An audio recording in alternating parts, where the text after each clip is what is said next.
merci pour l'invitation. Euh, Effectivement, la question de la mobilité des scolaires nous intéresse beaucoup au CEREMA, à plusieurs titres d'ailleurs, sur les questions de mobilité de déplacement, en fait, mais aussi sur les questions d'aménagement de l'espace public et même d'accidentologie. Et donc, je vais donner en fait, juste quelques petits chiffres clés rapidement et tendances, et puis faire un long focus sur les aménagements aux abords des écoles parce que c'est quelque chose, comme je dis, on le regarde sur plusieurs thèmes et on l'avait beaucoup regardé avec l'association Rue de l'Avenir et Place aux piétons, sur notamment à l'occasion d'une conférence sur les abords des écoles, plus sûrs et accueillants. Mais d'abord, quelques petits chiffres clés, enfin, pour qu'on ait tous en tête, sur déjà les déplacements des jeunes. En fait, il y a évidemment beaucoup de déplacements du domicile vers leur lieu d'études, leur scolarité. Donc, c'est les chiffres en jaune que vous voyez sur le graphique. 36% pour les écoliers, 35% voilà, l'école pour les collégiens, 32% pour les lycéens. Mais on voit aussi beaucoup de déplacements vers les lieux de loisirs.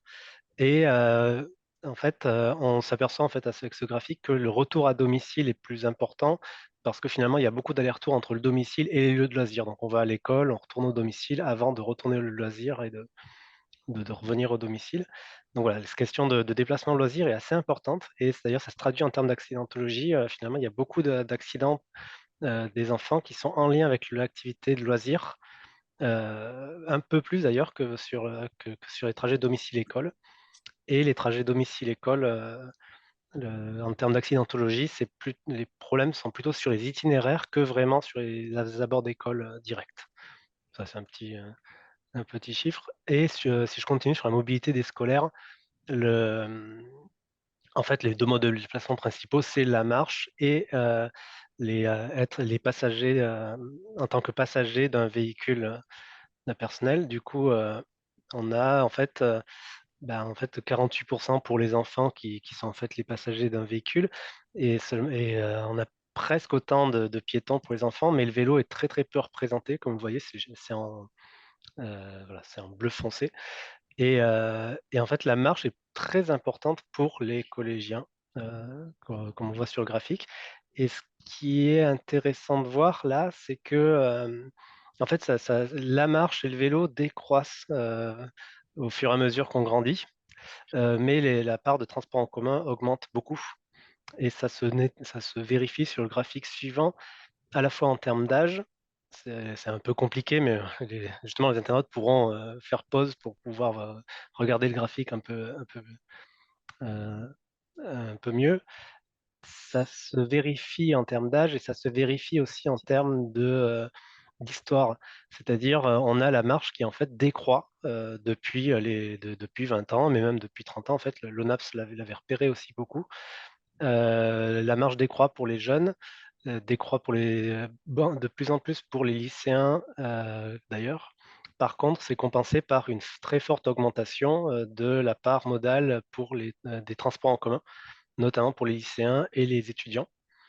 Les collégiens prennent vraiment de moins en moins le vélo. On voit la part en vert, du coup, ici, parce que c'est considéré dans autre dans ce graphique-là, qui décroît fortement chez les collégiens. Euh, Tous ces chiffres en fait sont issus de l'ouvrage que j'ai mis à droite sur mobilité du quotidien, qui est en fait une exploitation de la base unifiée des enquêtes ménage déplacement certifié CEREMA depuis 10 ans, donc entre 2010 et 2020, pour voir des tendances les jours de semaine. Et du coup, là, j'en termine un peu pour les chiffres. Euh, L'enjeu, il est clairement donc sur la marche et sur les transports en commun, de faire réaugmenter la question de la marche et du vélo auprès des jeunes publics, que ce soit écoliers et adolescents. Euh, Clairement, de se poser les questions d'intermodalité, mais aussi beaucoup de report modal de la voiture vers ces modes de déplacement-là. Quand je parle report, c'est pour aussi beaucoup pour les trajets courts. Il y a un vrai intérêt de développer les modes actifs pour les trajets courts, pour ne pas avoir voilà. Parce que c'est légitime sur ces temps de trajet-là, mais aussi pour développer, le côté, repérage des enfants par rapport à l'environnement urbain qu'ils ont. Tout à l'heure, je parlais d'accidentologie, elle, augmente, il y a un pic d'accidentologie, chez les enfants au niveau de l'adolescence qui correspond à peu près à l'entrée au collège. Et c'est à un moment donné où on passe d'un lieu, très connu autour du quartier, enfin, de l'habitation et de l'école qui sont proches de l'habitation, à un quartier une échelle de déplacement, enfin des durées de déplacement beaucoup plus longues et des quartiers qu'on connaît moins et une surconfiance en soi d'ailleurs. Et donc c'est important à la fois sur les côtés modes actifs, sur tous les enjeux, pollution de l'air, santé, développement d'une bonne mobilité plus durable, mais aussi meilleure connaissance de l'environnement urbain. Heu il y a un enjeu à faciliter, la marche et le vélo, du coup, et là je reprends 3 items, au sein de l'établissement, aux abords des établissements scolaires et puis sur les itinéraires piétons et cyclables vers l'établissement. En fait, ce sont les 3 chapitres du, guide, qui a été publié l'an dernier par Mobiscol sur les aménagements dans le cadre d'un PDES. Donc il y a un catalogue qui repère beaucoup d'exemples d'aménagements très pertinentes, relativement faciles à mettre en place, enfin en tout cas avec des, heu, des échelles de valeur. Elle fait beaucoup ça fait beaucoup le lien justement avec la possibilité d'action dans le cadre des PDES, plan de déplacement et établissement scolaire, heu, parce qu'on a tout un tas d'actions qui peuvent mener à, favoriser les modes actifs, donc les questions d'aménagement principalement, mais aussi beaucoup les questions pédagogiques, de communication pour aider en fait, à donner envie de venir à pied ou en vélo. Donc je cite juste le programme, Savoir rouler. Heu, c'est aussi par la méthode, quand on fait des PDES, il y a une possibilité et même quand on crée des aménagements aux abords des écoles, il y a un enjeu à intégrer les enfants, les élèves dans ces démarches-là et pour voir les points noirs, pour voir quels sont leurs trajets, pour voir avec eux où sont les arrêts de bus, quelles sont les difficultés et en fait, les images qui sont ici sont issues d'une journée qui avait été organisée, des rencontres de Mobiscol d'ailleurs, qui avait été organisée à Lyon, qui montrait en fait, plusieurs exemples d'aménagements réalisés avec les élèves et les enfants. Et donc, on a l'exemple d'un abord d'école très végétalisé où les enfants avaient, donné des idées. On a, un collège, le collège Lassagne, qui est assez connu parce qu'il y a toute une démarche, pour, améliorer les déplacements, mais aussi, la liaison avec les arrêts de bus qui sont un petit peu plus loin, et la relation avec un parc qui est juste à côté du collège. Et c'est la démarche à droite, c'est ce que, je montrais, en fait, c'est en lien, en fait, les 2 à Caluire et Cuire et la Chic de l'Archi avait accompagné beaucoup les collégiens pour ce travail-là. Un autre exemple d'action pédagogique, en fait, c'est un circuit pédagogique qui peut être, dans le cas d'Épinay-sur-Orge, ailleurs, pas forcément dans la cour d'école, mais qui est plutôt mutualisé entre plusieurs écoles et collèges. Voilà, c'était pour faire un petit zoom sur ces bons exemples-là et si je reviens à la conférence dont j'ai parlé au tout début, en fait, qu'on avait organisée il y a 2 ans avec Rue de l'Avenir et dont on compte, refaire, en fin d'année. Il y avait les enjeux de sécurité qui étaient importants, qui étaient souvent cités, les enjeux de santé et de qualité de l'air. C'est souvent ceux qui mobilisent les parents, plus d'ailleurs que les enjeux de sécurité. On a beaucoup de parents qui se mobilisent pour agir aux abords des écoles pour des questions de santé et les enjeux de mobilité qui sont, voilà, à l'échelle, comme je citais pas mal et on a là, par exemple, je cite l'exemple de Strasbourg, qui avait une réflexion autour, d'établissements scolaires, justement en lien avec les itinéraires des enfants. Parce que ça, comme je dis, l'accidentologie, c'est beaucoup sur les itinéraires, vers le collège et pas principalement devant en tout cas. Et il y avait tout un travail sur voilà, comment aller à l'arrêt de bus, quels itinéraires principaux étaient pris par les enfants, et qu'est-ce qu'il fallait réaménager, quels étaient les points noirs, quelles étaient les traversées piétonnes à réaménager. Et j'en viens à une deuxième partie un peu, avec pas mal d'illustrations, d'exemples. Alors, sur comment aménager, comment agir aux abords des écoles.